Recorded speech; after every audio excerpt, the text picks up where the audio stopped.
All right, guys, when I took the vote last week, I heard you all loud and clear. I am bringing back the bin with the 4 species, and I want to show them to you.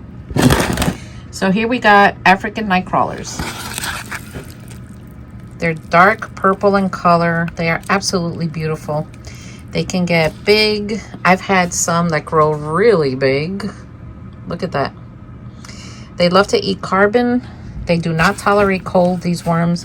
These worms are raised really great in the south, but if you live in the north, just make sure you keep your house warm. Look how big that is. Wow. That is a big African night crawler.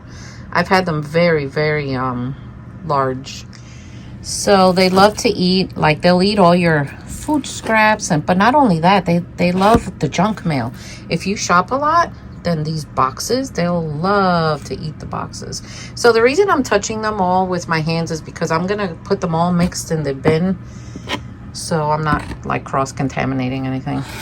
So here we got European night crawlers. Gray worm, looks just like a red wiggler, except they're a little more robust, as you can see. They do have the little yellow tail. See that? They're a nice sized worm. They tolerate cold well. I've had them shipped here and, you know, a little kind of cold. One time I had them shipped here in 20 degrees and they survived. They're just a great worm. A lot of people buy these from me from the south for fishing. So they're also good for composting. They're excellent composters. And here we have the red wiggler, of course. Y'all have seen them. Look, there's even cocoons everywhere. Nice little worm with mighty, mighty eating power. They are awesome worms. And here we have the Louisiana swamp worm. It looks just like a red wiggler, except if you notice, they're a little deeper in like kind of a maroon color. You notice that? So I believe they're the cousin of the red wiggler. I don't remember the scientific name for this worm, but another great worm to compost all your food scraps, and they're just a teeny bit bigger than a red wiggler maybe, even though my worms tend to be on the chunky side, you know. They're a great worm. So this is the nursery I had them in last year. I sold the worms off after we did our experiment, and I raised them all in here. I mean, those worms, that blend of worms sold off within, I think, a half hour of putting them up. But I haven't touched the bin at all. So I'm going to show you how I revive a bin that has, you know, hasn't been looked at in a long time. And we're going to put these guys in there, and we're going to just start bringing this back. So basically what I do is, this is the old bedding that they were in. And, oh, I still see a worm alive in here. Oh my gosh. Look at that. Even after a year. Huh. I still reuse this bedding. I will give them fresh bedding, but the first thing I do when I revive any type of worm bin is moisture. Remember, you have to keep your bins moist, or the worms, they just won't do well. So first thing I'm going to do is wet this down and get it nice and soggy. And then we're going to give them some more bedding. Let's try a bedding that I think some of you haven't seen me use. Yeah, I have pine shavings. We're going to add pine shavings to this. And we're just going to see what they do.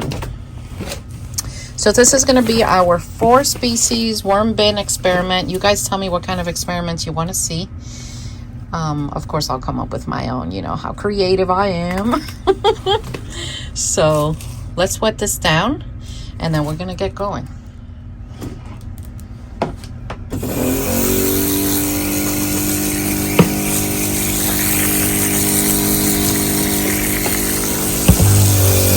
So it doesn't take a lot to wet something like this down, especially when you have a machine like mine. It's a battery charged water machine, water sprayer. Holds a little more than 4 gallons, I believe. So basically, I give it a good wet down. Then I start mixing.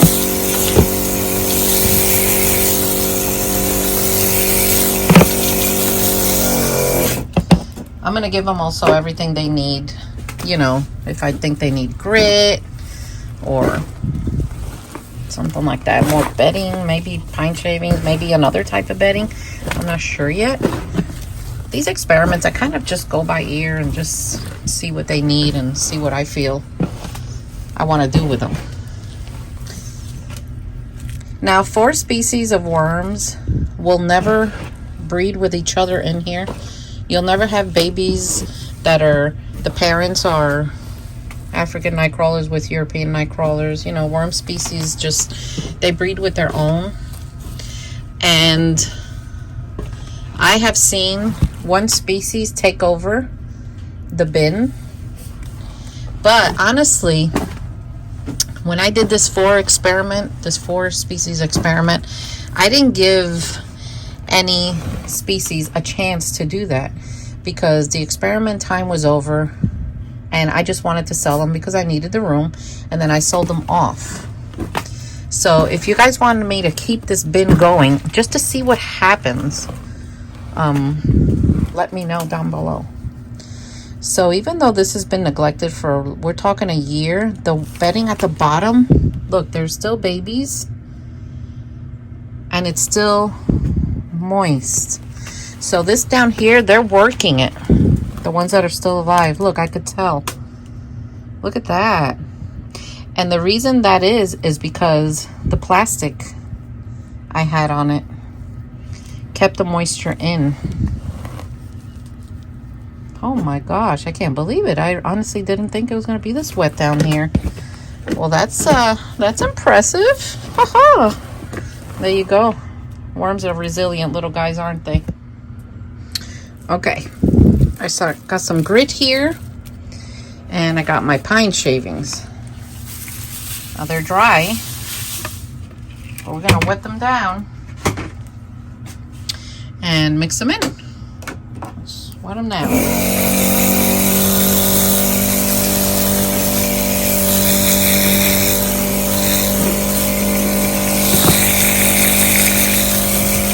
Now it may seem like a lot of water, but I've had this like dry for a year. So it is lacking moisture, even though there's some at the bottom. The reason I add pine shavings is because the pine shavings, not only will they eat it in time, it acts like a pocket in between the bedding.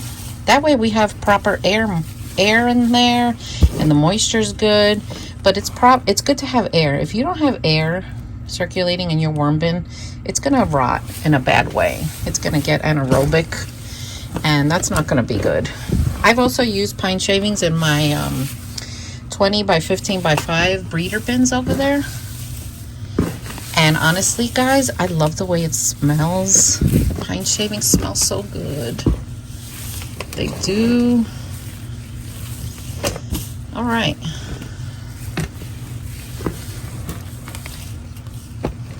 So we got it all. What do you think? I think it looks good. So let's put the worms in 4 different little mounds and let's let them go down. And then this worm bin, let's feed it food scraps. Let's feed it other things. So we got here Europeans. There we are. Got here the African night crawlers. Then we got, ooh, my hand slipped. Got the swampers. And we got the red wigglers. So what do you think? What do you think? So we got red wigglers, Acinia fetida, Louisiana swamp worms, African night crawlers, and European night crawlers. Wonder who's gonna go down first.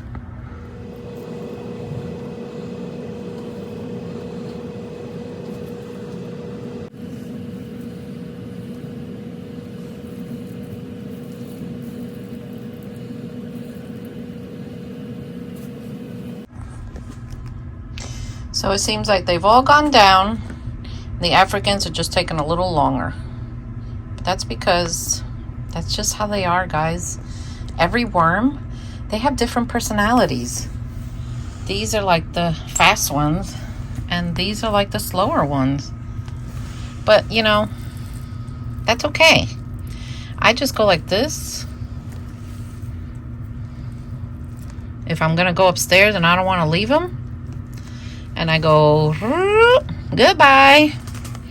And I do the same thing with the Euros. I just, bye. And they'll be okay. This is just how worms are. Worms are different. There we go. So obviously the light stays on in here, so they're gonna do their own thing. This is a new bedding for them, a new environment. So it's gonna take them a minute to, you know, get down and then get used to it. So we're gonna keep this going. I'm gonna feed them some chow. I gave them some chow. Since this is wet, I'm just gonna go like this. And then I'm gonna cover this with damp newspaper and plastic. And we'll be good. Well, guys, here it is. The worm bin is covered in wet newspaper, plastic. I fed it the chow. I'm just gonna leave it alone a few days just to let them get settled and, you know, calm down in here. So what should we name it? I need a name for this thing. Tell me down below what you think.